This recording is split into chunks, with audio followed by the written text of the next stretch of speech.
أشهد أشهد أن أن لا إله لا إله إلا الله إلا الله وأشهد وأشهد أن أن محمدا محمدا رسول رسول الله. الله. الله أكبر الله أكبر.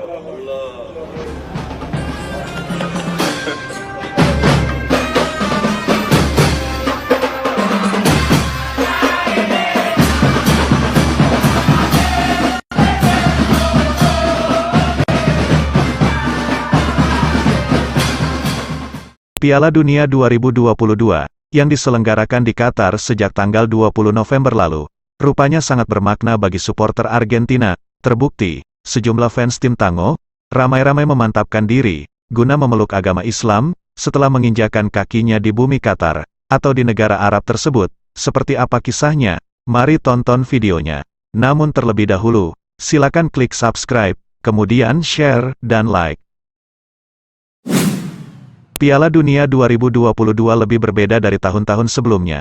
Pasalnya tahun pertama kalinya diselenggarakan di negeri mayoritas muslim yaitu Qatar. Dr. Faisal Al-Hashimi, merupakan salah seorang pendakwah Islam di Qatar mengatakan bahwa, sepekan menjelang Piala Dunia, sebanyak 558 orang yang telah memeluk agama Islam. Qatar menjadikan Piala Dunia 2022 sebagai sarana dakwah. Menurutnya, Piala Dunia 2022 di Qatar menjadi peluang besar bagi umat muslim di Qatar untuk berdakwah, memperkenalkan dan menyebarkan ajaran Islam. Kemudian, setelah pembukaan Piala Dunia 2022, ada lebih dari 1.000 orang yang memeluk agama Islam. Hal ini diungkapkan oleh adik almarhum Syekh Ali Jaber di akun TikTok @amirgarib680.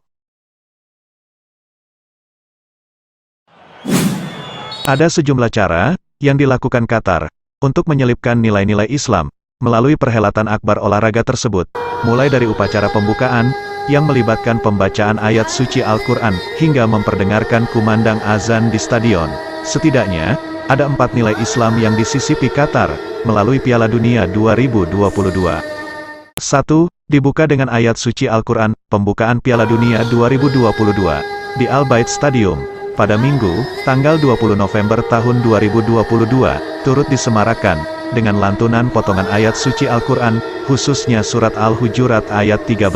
Lantunan tersebut dibawakan oleh seorang YouTuber asal Qatar, bernama Ghanim Al-Muftah, yang didampingi oleh aktor asal Amerika Serikat, Morgan Freeman. Ghanim dan Freeman menampilkan teatrikal tentang potongan firman Allah tersebut, yang menyoroti tentang kesetaraan derajat manusia di matanya. يا أيها الناس إنا خلقناكم من ذكر وأنثى وجعلناكم شعوبا وقبائل لتعارفوا إن أكرمكم عند الله أتقاكم. We were raised to believe. 2. Mural hadits. Qatar juga menyuguhi mural-mural hadis yang dipasang di sejumlah titik strategis Doha, seakan menyambut para tamu undangan negara lain. Qatar mempromosikan Islam lewat hadis-hadis Rasulullah Shallallahu Alaihi Wasallam yang berisikan pengingat amal kebaikan. Salah satu bunyi hadis yang ditemukan pada salah satu sudut jalan Doha tersebut adalah sebagai berikut: barang siapa yang beriman kepada Allah dan hari akhir, hendaklah dia berkata baik atau diam. Barang siapa yang beriman kepada Allah dan hari akhir, hendaklah dia menghormati tetangganya. Dan barang siapa yang beriman kepada Allah dan hari akhir, maka hendaklah dia memuliakan tamunya. Hadis tersebut diriwayatkan oleh Al-Bukhari dan Muslim. 3. Barcode perkenalan Islam di hotel. Sejumlah hotel di Doha didesain khusus untuk memasang barcode di kamar pengunjung. Menurut Al Jazeera, barcode tersebut ditujukan sebagai media untuk memperkenalkan Islam, yang ditampilkan dalam banyak bahasa. Barcode tersebut mengarahkan pada laman Kementerian Wakaf dan Urusan Islam Qatar.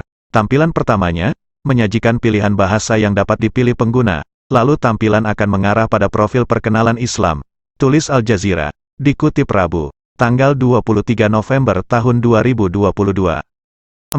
Bir dan dukungan untuk LGBT+ dilarang. Meminum bir merupakan tindakan ilegal di Qatar, yang sejalan dengan aturan Islam. Sebagai tuan rumah, Qatar melarang aksi menegak alkohol tersebut di semua stadion Piala Dunia Qatar. Meski demikian, FIFA melakukan lobi khusus kepada panitia Piala Dunia 2022 untuk mengakomodasi para supporter yang datang dari negara-negara seperti Eropa dan Amerika Latin. Dikutip dari Detik Sport, alkohol hanya akan dijual di zona supporter, seperti FIFA Fun Festival berkapasitas 40.000, yang ada sebuah pusat Doha, Taman Al-Bida. Seperti dikabarkan, bir tak akan disediakan sepanjang hari, namun hanya dijual di waktu-waktu yang sudah ditetapkan. Di samping itu, Qatar juga melarang berbagai simbol LGBTQ+, lesbian, gay, biseksual, transgender, queer dan lainnya, selama perhelatan. Bahkan, panitia pun menyiapkan sanksi khusus bagi tim peserta yang nekat melanggarnya. Sikap ini pun mengundang kritik dari banyak pihak yang menganggap sebagai diskriminasi pada LGBTQ+ di negara Timur Tengah tersebut. Itulah potret dari upaya Qatar dalam memperkenalkan Islam yang dilakukan tanpa adanya benturan dan paksaan. Sungguh menakjubkan. Masya Allah, ada banyak dari masyarakat yang masuk Islam dengan kesadaran dirinya. Dengan demikian, apa yang dilakukan oleh Qatar ini sungguh luar biasa, telah membawa hasil begitu signifikan. Meskipun ada banyak sekali tantangan yang dihadapi Qatar, tetapi Qatar tetap pada prinsipnya. Inilah sisi lain dari Piala Dunia 2022 yang menjadikan nuansa Piala Dunia 2022 bukan sekadar ajang Piala Dunia, melainkan juga ada nuansa dakwah yang disisipkan di dalamnya. Selanjutnya, pada pembukaan Piala Dunia 2022, sisi lain yang menjadikan Piala Dunia 2022 ini berbeda dengan Piala Dunia yang sudah-sudah adalah ketika pada pembukaannya, pertama kalinya pembukaan Piala Dunia dibuka dengan lantunan ayat suci Al-Quran. Yang melantunkan ayat suci Al-Quran bernama Ghanim Al-Muftah, sosok inspiratif yang menjadi brand ambasador Piala Dunia Qatar. Ghanim melantunkan Quran Surat Al-Hujurat ayat 13, yang artinya, "Wahai manusia, sesungguhnya kami telah menciptakan kamu dari seorang laki-laki dan perempuan. Kemudian, kami menjadikan kamu berbangsa-bangsa dan bersuku-suku agar kamu saling mengenal." Secara tidak langsung, Qatar telah berhasil memperkenalkan Islam yang sesungguhnya, bahwa sesungguhnya agama Islam adalah agama yang di dalamnya mengajarkan pemeluknya untuk saling kenal mengenal. Selanjutnya, maksud daripada pemasangan mural seperti hadis, setiap dinding jalan yang berisi hadis-hadis Rasulullah Shallallahu Alaihi Wasallam adalah dengan tujuan untuk memperlihatkan kelembutan Islam kepada seluruh penduduk di dunia, seperti sabda Rasulullah Shallallahu Alaihi Wasallam yang menekankan anjuran menghormati tamu, sebagaimana bunyinya berikut. Dari Abu Surai Al-Kabi, bahwa Rasulullah Shallallahu Alaihi Wasallam bersabda, "Barang siapa beriman kepada Allah dan hari akhir, hendaknya ia memuliakan tamunya, dan menjamunya siang dan malam." Hadis riwayat Bukhari dan Muslim dari Aisyah, Nabi Muhammad sendiri suka memberikan hidangan kepada tamu-tamu beliau. Dari Al-Mughirah bin Syu'bah dia berkata, "Pada suatu malam saya pernah bertamu kepada Nabi Shallallahu Alaihi Wasallam. Lalu beliau memerintahkan untuk diambilkan sepotong daging kambing besar. Setelah dipanggang, beliau mengambil sebilah pisau, lalu beliau memotong-motongnya untukku dengan pisau tersebut." Hadis riwayat Abu Daud nomor 160. Terhadap tamu non-muslim pun, beliau menjamu. Dari Abu Hurairah berkata, seorang non-muslim datang bertamu kepada Rasulullah Sallallahu Alaihi Wasallam. Maka, beliau memerintahkan untuk mendatangkan seekor kambing untuk diperah. Orang non-muslim itu lalu memimun perahan susunya, lalu diperahkan dari kambing yang lain, dan ia meminumnya, lalu diperahkan dari kambing lain-lain, dan ia meminumnya lagi, hingga menghabiskan susu dari 7 kambing. Keesokan harinya, orang itu masuk Islam. Masya Allah, Rasulullah menyuruh agar kambing beliau diperah, dia pun minum air susunya, kemudian beliau memerahkannya lagi. Namun, dia tidak sanggup menghabisinya, sehingga Rasulullah bersabda, "Seorang mukmin minum dengan 1 usus, sedangkan orang kafir minum dengan 7 usus." Hadis riwayat Malik nomor 1443. Maka, Qatar meneruskan cara Rasulullah Sallallahu Alaihi Wasallam dalam memperlakukan tamu-tamunya dengan baik.